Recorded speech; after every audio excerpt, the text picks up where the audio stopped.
반갑습니다. 완판본의 고향인 전주의 옛 명성을 되살리기 위한 활발한 움직임들이 진행되고 있지만 갈수록 출판 문화는 위축되고 있습니다. 그럼에도 불구하고 자부심과 사명감을 가지고 무려 50여 년 동안 전주의 출판 역사를 다시 쓰고 있는 분이 있는데요. 전북 출판계의 산 증인, 신화출판사 서정환 대표를 만나서 책과 함께한 그의 인생 이야기를 나눠보도록 하겠습니다.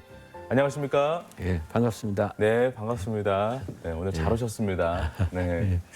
그 1970년 신화문예사로 인쇄 출판업을 예, 시작하셨습니다. 그렇습니다. 네, 예. 그러고 나서 쭉 한 예. 48년 동안인가요? 그렇습니다. 네, 48년. 굉장히 예. 오랫동안 이렇게 또 출판계에 업을 또 삼고 계신데 이렇게 오랫동안 하리라는 것을 처음에 이렇게 출판업에 종사하실 때 시작하셨을 때 생각을 하셨습니까? 그때는 전혀 예상을 할 수가 없는 상황이고 그냥 밥벌이를 하기 위해서 뭔가를 해야 하니까 그렇게 했었죠. 무슨 뭐 그때 그렇게 되리라고는 생각을 전혀 못했죠. 아, 그러니까 네. 이제 지금 이제 나이가 이렇게 들고 보다 보니까 네네. 그게 책을 만드는 것이 역사가 돼 있더라고요. 저희가 네. 그래서 아유, 대단하십니다. 네, 그 요즘에 이렇게 지역에서 발행된 책들을 보면요, 그 예.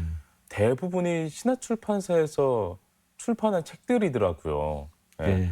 한 해 몇 권 정도나 출판을 하시는 겁니까? 한 해 100여 권, 100권이 좀 넘을 겁니다. 종류가 그러죠. 종류가 넘죠. 100여 권 예. 정도.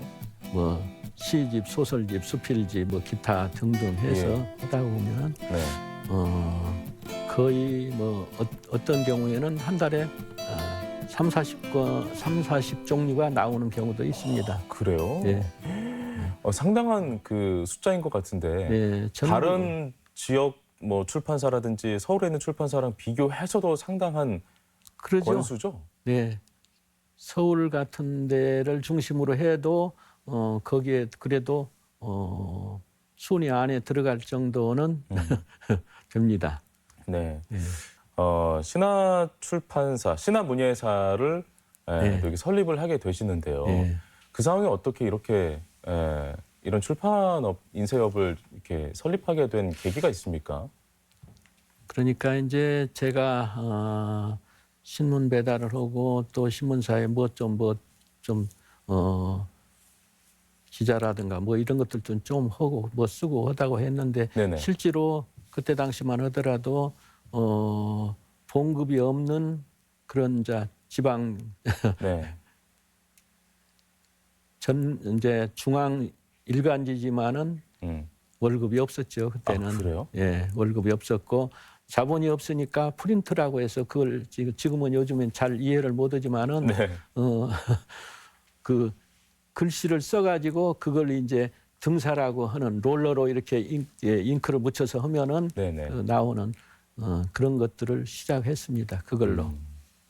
그것은 시작하는데 요새 돈으로 한 10만 원 정도만 하면은 그 장비를 갖출 수 있으니까 나머지는 자기가 쓰면 되는 것이고. 네. 그래서 그걸로 시작을 했죠. 이제.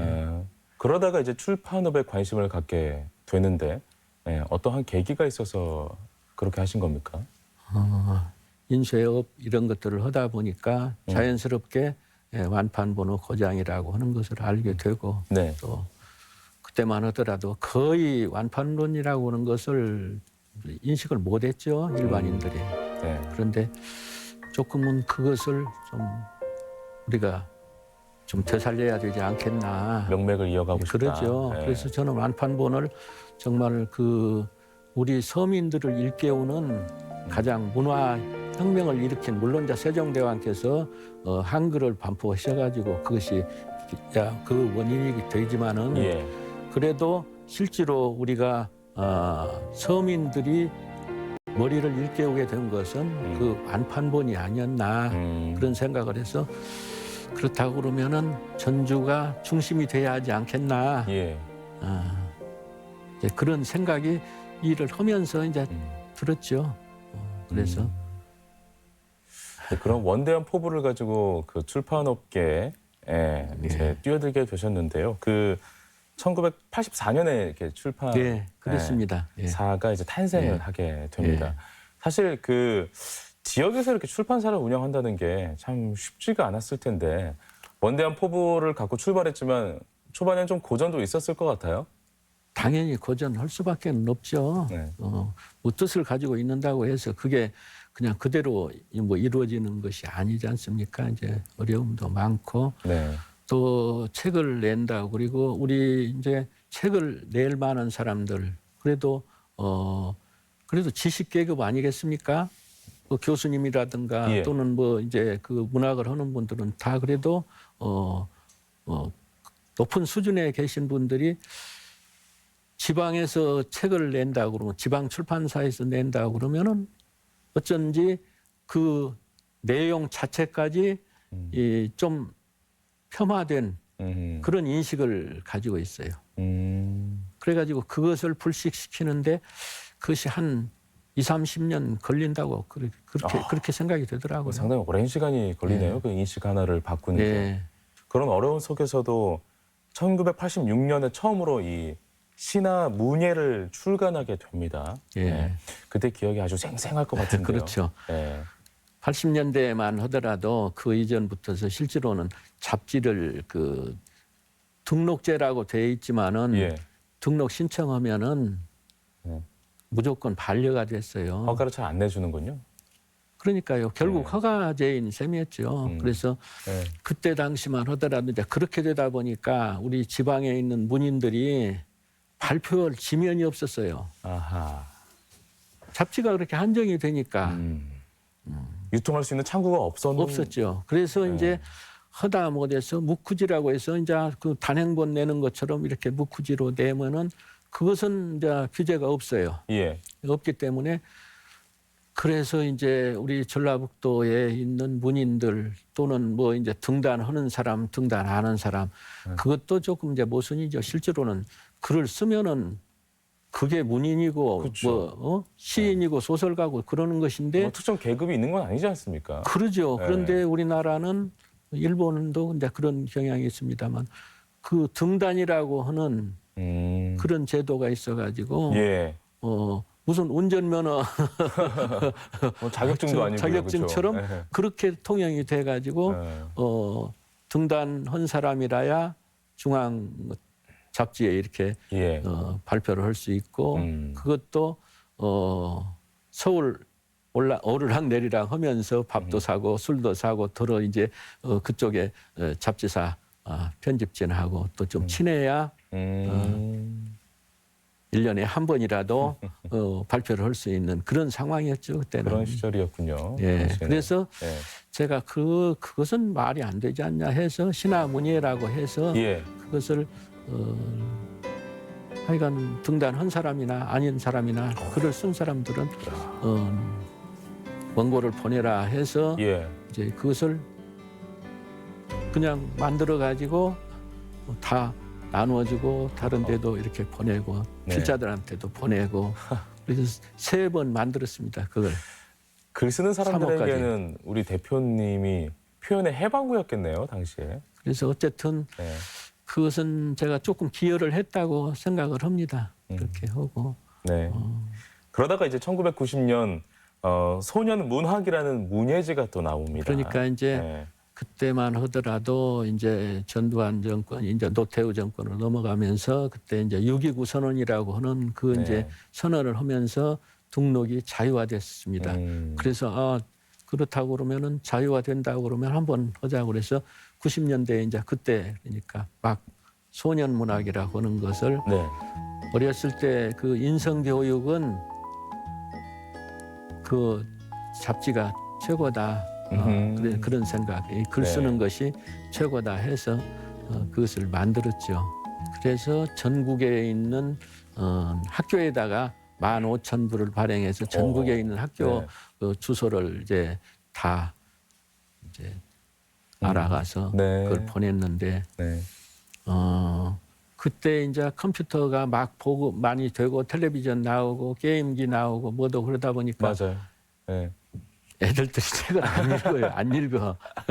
아니, 아이들이 읽어요. 책을 네. 읽게 하려고 소년 네. 문학을 발간했는데 예, 그래서 분위기가 막 전자제품 거의 쪽으로 그냥 가면 그걸 한 1년 정도를 전국에 있는 그 학교에다가 다 그냥 무료로 다 배부를 했습니다만 네. 반응이 영 심통치 않고 그런데 이제 그 중에서 이제 애들이 글 쓰는 애들이 있어서 네. 그 이제 지금도 그냥 꾸준히 그래도 그렇게 글을 보내주는 애들이 있어서 지금도 꾸준히 합니다. 네. 아, 지금도 이렇게 글을 보내주는 학생들이 있어요? 있어요. 네. 아, 그래요? 네. 그러니까 많진 않지만. 많지는 않지만은 네. 전국에서 이렇게 보내옵니다. 오. 네. 그러니까 그 애들 때문에 어디가 그 애들은 발표할 데가 없어요. 그렇군요. 네. 네. 네. 아, 그런 글들을 받아보면 지금도 이렇게 뿌듯하겠어요. 유년 시절 생각나기도 하고 좀 설레기도 그러니까요. 하고. 그게 네. 결국은 돈벌이가 아니고 네. 그 제가 좋아서 하는 일이다 보니까 그게 좀 회사 운영하는 데는 마이너스 요인이죠. 실제로는. 그럼에도 불구하고 아주 큰 가치가 그러죠. 네, 녹아 네. 있다고 생각하기 네, 때문에 그러니까 그렇게 하는 그 일을 겁니다. 계속해서 하시는 거잖아요. 네, 네. 그럼요. 또 신화출판사의 상징적인 존재가 된 이것을 얘기 안 할 수 없습니다. 네, 수필과 비평. 네. 아, 이걸 빼놓을 수가 네. 없는데 올해 벌써 이 창간 26주년을 맞게 네. 됐다고 네, 들었습니다. 그렇습니다. 처음에 네. 이거는 어떻게 발행하게 된 건가요? 그게 이제 소년문학 창간을 해서 2년 정도 지나니까 네. 이것은 이제 이걸로 가지고는 회사가 운영은 안 되겠다. 그래서 이제 수필과 비평이라고 해서 수필이 그때만 하더라도 지금도 중앙일간지에서는 수필을 그 신춘문예에 그걸 공모를 안 씁니다. 그만큼 수필이 그건 이제 문학이 아니다는 말하자면 그런 인식이 있는 것이죠. 그래요? 네. 네. 그래서 수필 쪽에는 거의 대부분 다 누구나 쓸 수 있는 것이 수필이고, 예. 그러니까 그걸 한번 이제 만들자 해서 수필과 비평. 그러나 그때 당시만 하더라도 수필에는 물론 이제 문학이 아니라고 그런 인식이 있기 때문에 평론가들이 그걸 수필에는 평론을 할 것이 없다고 이렇게 그런 상황이었죠. 작품이라고 생각하지 않으니까 예, 뭐 그것을 그러죠. 평론할 뭐 이유도 없었던 거겠죠. 그렇게 됐죠. 네. 그래서 이제 수필과 비평이라고 해서 더군다나 지방에서 나오니 그게 누가 알아줍니까? 그래서 알리는 방법으로 결국은 한 3,000부를 전국에 있는 수필가들 또는 시인 또는 이제 소설가들 조금 관심이 있고 좀 예. 이름이 좀 알려진 분들한테는 그렇게 해서 7년 정도를 저희가 돈 10원 한 장 달라고 하지 않고 그렇게 보냈죠. 소년문화, 또 네. 방금 말씀드린 이 수필과 비평 외에도 지금 한 12종의 정기 네. 간행물이 발간되고 있죠. 네. 네. 그래서 어쨌든 인구가 제일 많은 것은 시가 인구가 제일 많죠. 그래서 네. 시를 별도로 해서 월간지로 그것도 하나를 만들고 있고 이제 또 그 종합문예지라고 해서 또 그것도 몇 개 만들면서 요즘에는 누구나 다 카메라 한 대씩 가지고 있고 또 네. 글도 다 대부분 쓰고 그래서 여행 작가 또 여행 문화 이런 것들을 네. 그것도 창간을 해서 그것도 지금 한 5년 정도 되고 네. 그 이제 시대의 흐름에 좀 맞추느라고 그런 것들도 만들고 하여간 네. 요즘에는 출판업계가 상당히 많이 힘든 편입니다. 그렇죠? 네. 그러죠. 뭐 지금 동영상이라든지 책을 안 읽는 시대가 됐어요. 뭐 전자책도 네. 있고 이래서 네. 뭔가 이 출판업계가 상당히 좀 고전을 면치 못하고 있는데 비용이 참 많이 들잖아요. 출판업을 운영하다 보면. 그렇습니다. 이 비용들은 네. 좀 어디에서 이렇게 충당을 하십니까? 충당을 하는 것이 지금 이제 요즘에는 거의 발버둥 친다고 할까요? 그게 좀 돌파구가 실제로는 없어요. 이게 출판사들이 그래서 네. 하다 보니까 중앙에 있는 메이저 출판사들을 또 전부 다 구조 조정하고 뭐하고 해서 예. 구조 조정을 해서 하다 보니까 그분들이 다 지방으로 고향 찾아서 다 오셔가지고 개인 출판사들을 또 하시고 뭐도 그런 경우가 많죠. 그런데 이제 전자책이 이제 이북이라든가 이런 걸 좀 만들어서 하면 그쪽에 희망이 있을 것이다 했는데 그쪽에는 돈이 안 돼요. 돈이 안 돼서 예. 그러다 보니까 결국은 이제 해외로 이제 뭘 좀 그쪽에 돌파구가 좀 생길라나 뭐 이런 생각을 지금 합니다. 네. 이제 예를 들어서 책이 안 팔린다고 해도 그 유명한 상을 받았다 하면은 그 한강 같은 경우에는 맨부커상 같은 거 맨부커상 말씀. 그 탔죠. 그러다 네네. 보니까 실제로 채식주의자가 얼마나 많이 팔렸습니까? 그리고 또 더불어서 다른 책들도 흰이라는 책이라든지. 그 이제 뭐. 작가가 쓴 다른 작품까지도 이렇게 다 많이 팔리게 되고 뭐도 그러니까 결국은 요즘에는 지금 이제 일부 좀 그 좋은 작품들을 국제 팬 한국 본부라고 해가지고 이름을 네네. 좀 바꿔서 하는데 거기서 지금 활발하게 하는데 제가 거기 이사로 좀 활동하고 출판 그렇습니까? 간행물 네. 뭐 위원장도 좀 맡고 해서 네. 그런 쪽으로도 지금 이제 돌파구를 좀 그런 데도 좀 찾아보려고 그러고 네. 뭐더고 그러고 있습니다. 지금. 네. 그 2000년도에는 서울사무소도 운영하면서 예. 적극적인 출판사로 이렇게 변모를 하려고 예. 했어요. 당시 좀 그랬습니다. 규모는 어땠습니까? 지금도 운영을 하고 있으면서 뭐 네. 거기에 직원들도 상주 직원들이 있고 뭐 그러죠. 네. 그러니까 지금도 지금은 뭐다들 다 지역 분권화 뭐다들 다 하다 보니까 네. 지역을 따지는 다른 지역에서 지금 부산, 대구 뭐 이제 뭐 이런 쪽에도 그쪽에서 있는 출판사로 뭐 출판을 해야 하지 않냐 그런 그 보이지 않는 그런 압력을 받아요. 예. 왜 전주에 있는 출판사에서 내냐 이런 얘기들 오고 그러니까 네. 그 부득이 이제 그런 경우에는 전부 다 서울 주소로 이렇게 해주고 있습니다. 어쨌든 신화출판사가 지금까지 이렇게 역사를 이어올 수 있는 힘은 어쨌든 대표님의 어떤 출판에 대한 강한 의지라고도 할 수가 있겠네요. 네. 그런다고 봐야죠. 뭐 지금까지 그 출판 이외에 다른 생각을 해본 일도 없고 네. 오직 이것만 생각하면서 실제로 책을 하나 만들 때도 정성을 안 들이면은 그게 소홀하게 돼요. 그게 다른 공정보다도 단순하게 그냥 기계적으로 뭔만 해가지고 이렇게 나와서 이렇게 하는 것보다는 이것은 정성이 안 들어가면은 마지막 한 페이지라도 무엇이 이렇게 잘못돼 버리면 그 전체가 잘못되고 예.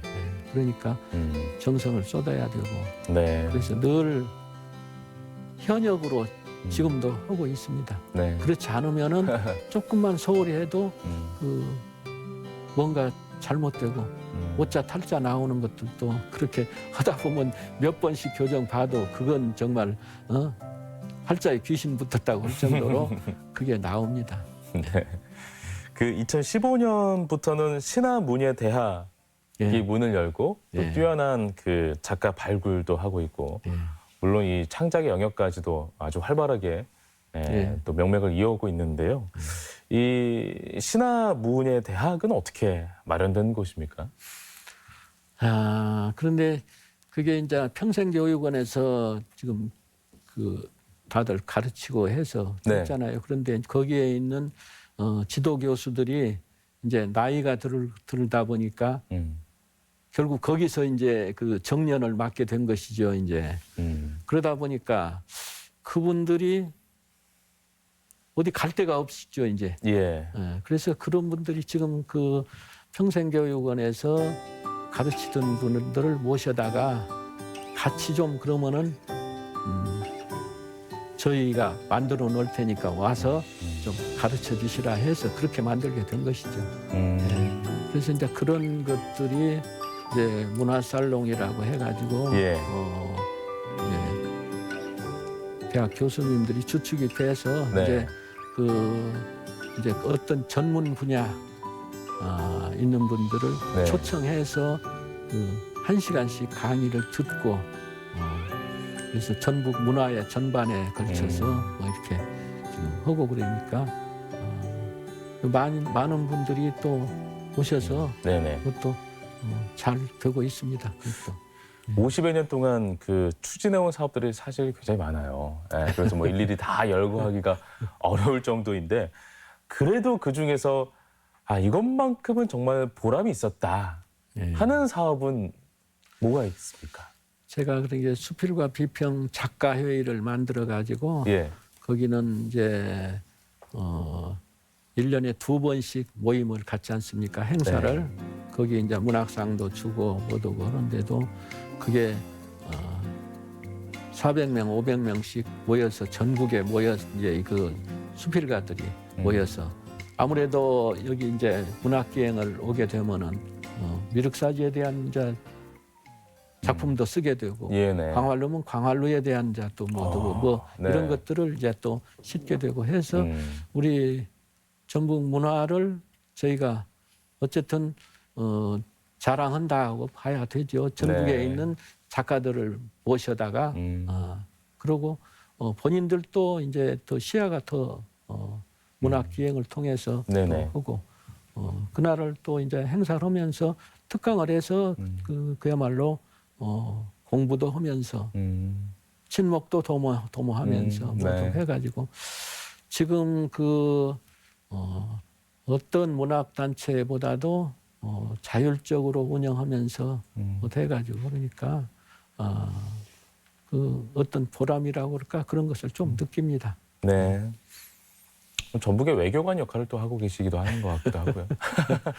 네. 지금까지 이렇게 수많은 도전을 해왔는데 앞으로 또 대표님께서 정말 나 이것도 한번 도전해보고 싶다 하는 것이 있다면 어떤 것이 있을까요?